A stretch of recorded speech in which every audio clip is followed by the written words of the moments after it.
হুইপরা কোনো সময় দিচ্ছে না আপনাকে, 1 মিনিট বলেন। মাননীয় স্পিকার, আপনাকে ধন্যবাদ। সেই সাথে আমরা এই মহান সংসদের সংসদ সদস্য গর্ববোধ করি যে আপনার মতো রণাঙ্গনের একজন মুক্তিযোদ্ধাকে আমরা মাননীয় স্পিকার হিসাবে পেয়েছি। এর জন্য জাতি গর্বিত, আমরাও গর্বিত। এই জন্য আপনাকে আবারও ধন্যবাদ। মাননীয় স্পিকার, দিল্লি নয়, পিন্ডি নয়, নয় অন্য কোনো দেশ, সবার উপর বাংলাদেশ। যার মধ্যে দেশপ্রেম থাকে, যার মধ্যে সততা থাকে, যার মধ্যে দেশের মানুষের প্রতি ভালোবাসা থাকে, তার পক্ষেই জাতির সামনে এই স্লোগান দেওয়া সম্ভব। এটা কোনো স্লোগান নয়, এটা রাষ্ট্র পরিচালনার একটি দর্শন। 9,38,000 কোটি টাকার বাজেটের চ্যালেঞ্জ মোকাবেলা চেয়ে এই চ্যালেঞ্জের বুকে ধারণ করে রাষ্ট্র পরিচালনা করা বড় কঠিন। তারপরেও মাননীয় প্রধানমন্ত্রী ইনি এই স্লোগান বুকে ধারণ করে বাংলাদেশকে এগিয়ে নেওয়ার যে চ্যালেঞ্জ ঘোষণা করেছেন, আমি মনে করি এই চ্যালেঞ্জ যিনি গ্রহণ করতে পারেন তার পক্ষে বাজেট মোকাবেলা করা ইনশাল্লাহ কোনো কঠিন হবে না। মাননীয় স্পিকার, বিএনপি মানেই চ্যালেঞ্জ, বিএনপি মানেই আত্মনির্ভরশীল বাংলাদেশ। বিএনপি রাজনৈতিক ক্ষেত্রে যেমন চ্যালেঞ্জ গ্রহণ করতে পারে, তেমনি অর্থনৈতিক ক্ষেত্রেও চ্যালেঞ্জ মোকাবেলা করে জাতিকে এগিয়ে নিতে পারে। ইতিহাসে বারবার তার প্রমাণ রেখেছে বিএনপি।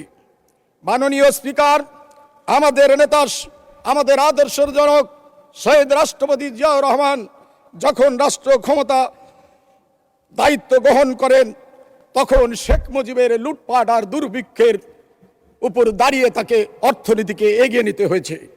মাননীয় স্পিকার, শেখ মুজিবের শাসন আমলকে মার্কিন পররাষ্ট্রমন্ত্রী হেনরি কিসিঞ্জার তলাবিহীন ঝুড়ির সাথে তুলনা করেছিলেন।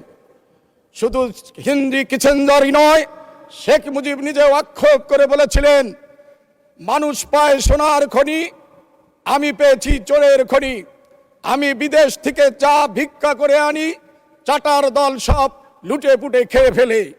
তিনি আরো বলেছিলেন, 7 কোটি মানুষের 7.5 কোটি কম্বল, আমার কম্বলটি কোথায়? মাননীয় স্পিকার, আমাদের নেতা শহীদ রাষ্ট্রপতি জিয়াউর রহমান রাষ্ট্র ক্ষমতায় অধিষ্ঠিত হয়ে সেই লুটপাট আর দুর্ভিক্ষের চ্যালেঞ্জ মোকাবেলা করে বাংলাদেশকে অর্থনৈতিকভাবে স্বয়ংসম্পূর্ণ করে তুলেছিলেন। মাননীয় স্পিকার, শুধু তাই নয়, পরবর্তীতে হুসেইন মোহাম্মদ এরশাদের সামরিক শাসনের বিরুদ্ধে দীর্ঘ 9 বছর আন্দোলন সংগ্রাম করে এরশাদকে উৎখাত করে আমাদের মা, আমাদের নেত্রী বাংলাদেশের রাষ্ট্র ক্ষমতা হাত তুলে নিয়েছিলেন, দায়িত্ব নিয়েছিলেন। মাননীয় স্পিকার, এরশাদের লুটপাটের সময় 1990 সালে এরশাদ যে সর্বশেষ বাজেট দিয়েছিলেন, সেই বাজেট ছিল 87 ভাগ পর নির্ভরশীল এবং ডোনেশনের বাজেট। বেগম খালেদা জিয়া রাষ্ট্র ক্ষমতায় অধিষ্ঠিত হয়ে সেই প্রথমেই সেই বাজেটকে 50 ভাগ আত্মনির্ভরশীল বাজেট তিনি ঘোষণা করেছিলেন।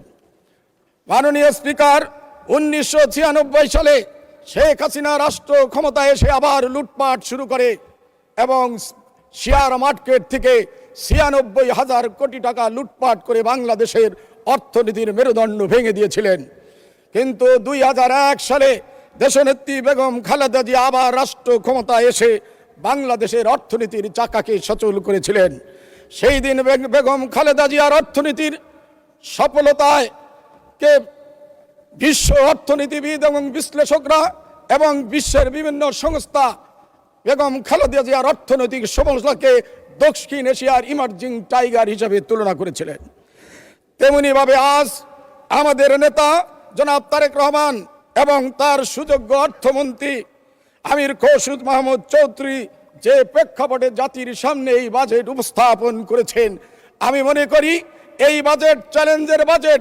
তারপরেও যে চ্যালেঞ্জ ওনারা ঘোষণা করেছেন, আমরা মনে করি বিএনপি এবং এই সরকার অবশ্যই এই চ্যালেঞ্জ মোকাবেলা করে সফলতা আনবেই।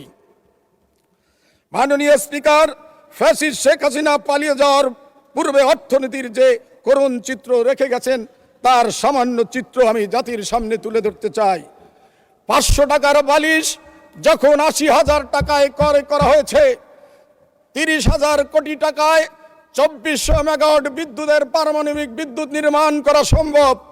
সেই 30,000 কোটি টাকার প্রকল্প 1,00,000 কোটি টাকা গ্রহণ করে লক্ষ লক্ষ হাজার হাজার কোটি টাকা কমিশন বাণিজ্য করে বিদেশে পাচার করে কানাডায় বেগম পাড়া তৈরি করেছে।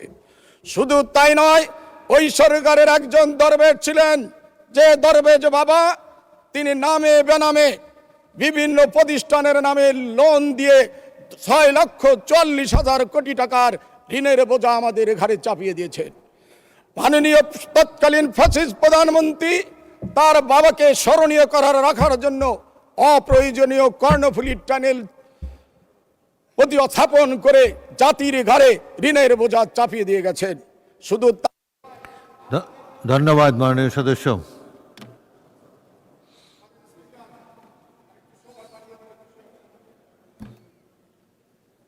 হুইপরা কোনো সময় দিচ্ছে না আপনাকে, 1 মিনিট বলেন। আচ্ছা 1 মিনিট, মাননীয় স্পিকার, 1 মিনিটে শেষ করে দেন। যা হোক, এলাকার কথা নাই বললাম, আমি সর্বশেষ বলতে চাই, জীবন মানে এই স্বপ্ন। যে জীবনের স্বপ্ন নেই সেই জীবনের সফলতা নয়।